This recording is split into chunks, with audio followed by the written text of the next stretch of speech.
Hey, how's it going back out there in YouTube land? And yeah, if you've been watching part one, you'll probably know what's going on. You're probably ready for part two. But if you haven't, then the essence of this video is I've made about 3 or 4 maybe folding knives. And what I've done is similar to that there. I'm going to cut the fingers off. There we go. What I've done is made up a few patterns just so to improve my process and so on and so forth. And what I thought I'd do is set myself a challenge because there's quite a lot of work in it, quite a lot of hand filing and all the rest. So I thought I'd make some patterns. Like I said, set myself a challenge and see if I can make myself one in 8 hours. Yeah. So I think I've got 3.5 hours left, and yeah, I think I'm going to do it. I know I'm going to do it because I've done it, and you'll see a close up of that at the end. So without any more jibber jabber, we'll get into the second part, and we'll start by heat treating the blade and the spring and so forth and so on. And yeah, let's get stuck into it. Yeah, let's go. Let's get it done and see if we can do it. Well, we know we can do it, but yeah, here it is. Let's go.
So there you have it if you got this far.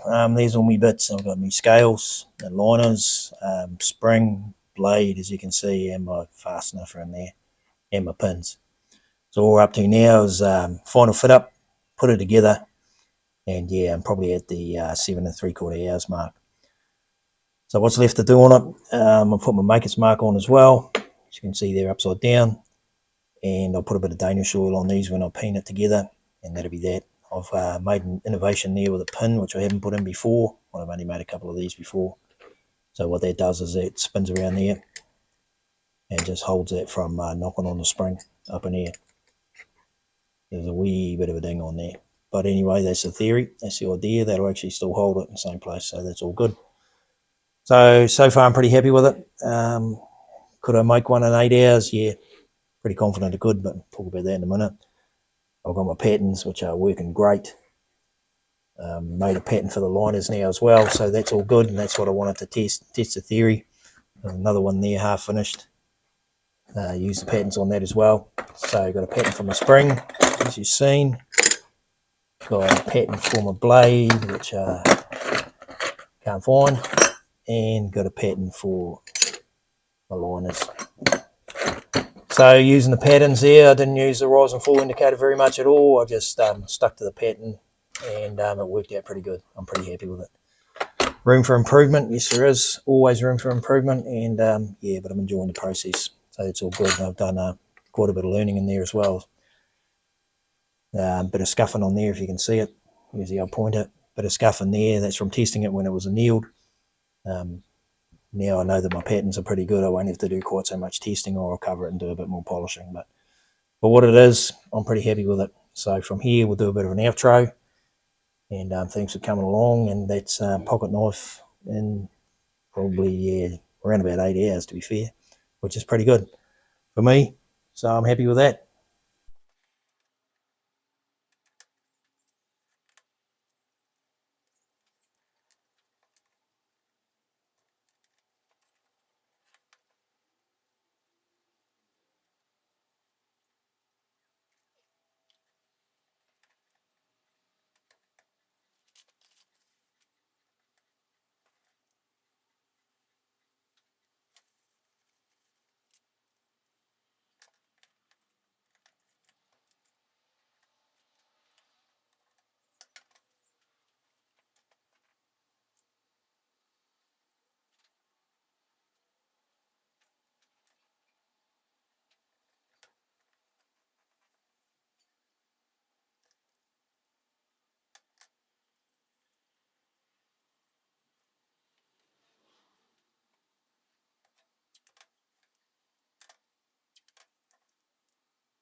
So yeah, not quite at the outro, like I said, just a bit of a fast forward there. I'll put it together and a bit more sanding and tweaking up things that had to be done. Yeah, so what I thought I'd do now is we'll just take a bit of a close look, if you can see all that. See the things I'm really happy with and the things I'm not really happy with, so you can see what's going on, what's happened. Happy with the brass, that looks pretty good. I don't know how long it'll last, but yeah, there it is. The top's nice and flush there, that's pretty good. Happy with that. So the pattern's worked, and that was a main object of this exercise, really. The back's come up good. Don't know what the wood is.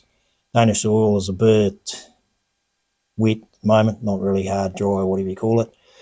But yeah, so things that I'm not too happy with, a bit of scuffing on there, but I'll fix that in the future. That's not really a worry. A little bit of a burr on that pin. That's a bit of laziness, really, a bit of rushing. What else? Bit of misalignment there, if you can see it. in here. I don't know if you can see that clear enough, but there's a slight line down there. This liner, I don't know if it's banging that pin in that pushed it out, or I don't think I had it flat enough in the first instant. So that's something I can work on in the future too. Bit of glue on there, but that's nothing. So that's all cool. But one thing that I'm really not too happy with that I work on, I've never had it happen before, but if you can see down in there, mind the pointer, see down in there, I've sort of got that, that's nowhere near the middle as it should be. I'm pretty disappointed. Might be time, I think, to invest in some more safety glasses because the old eyeballs aren't what they used to be, but no excuses. I've sort of created myself a left-handed knife, which isn't too bad because I'm left-handed, but it wasn't my intention. It'll still function, work, but yeah, I've never done that before, so take a bit more care next time, eh? All lessons learned, and that's good. That's what it's all about. I'm enjoying the process. I've still got a pretty, what I'm pretty happy, functional blade that I can use, so I'm happy with that. So there we are. So now we'll get into the outro and we'll call this a day. My effort at a folding knife in 8 hours, and there it is. Of course, I'll have to sharpen it, but yeah, that's another day. So yeah, that brings us to the end of the old folding knife saga, as it were. I've got a few videos on there. You can flick back and have a look if you wanted to. So set myself ultimately a challenge to make a better than average folding knife, and I think I've done that there. I've made a few in the past, and I think I've got videos on them. So that was the original one I think I made there, and you've probably seen that, and moved on to these sort of things here. Another one there, and another one there, yep. So like I say, yeah, this little series of videos was about making one in 8 hours, and I've achieved that. So I'm pretty happy with that as well. A lot of working at the patterns worked really well, so I'm happy with that. Pretty happy overall, to be fair. So I challenged myself to make one in 8 hours and done that. And what I wanted to do was ultimately get a sort of a bit of a hybrid between that and the old 4-inch that I got here, and put it into a folding knife. In time, I'll come up with some other designs, but I'm pretty happy, like I've said a few times with this here. The function's pretty tight, not too tight, but tight enough so if anybody who can't open it, of course, shouldn't be using it, you know what I mean? So there we go, and works pretty good, nice and flush in there, and yeah, nice function. So with that being said, we'll leave it there, call it a day, which it was, and thanks for coming, thanks for watching, and I hope you're really enjoying everything you're doing and everybody's happy. Yeah, cool.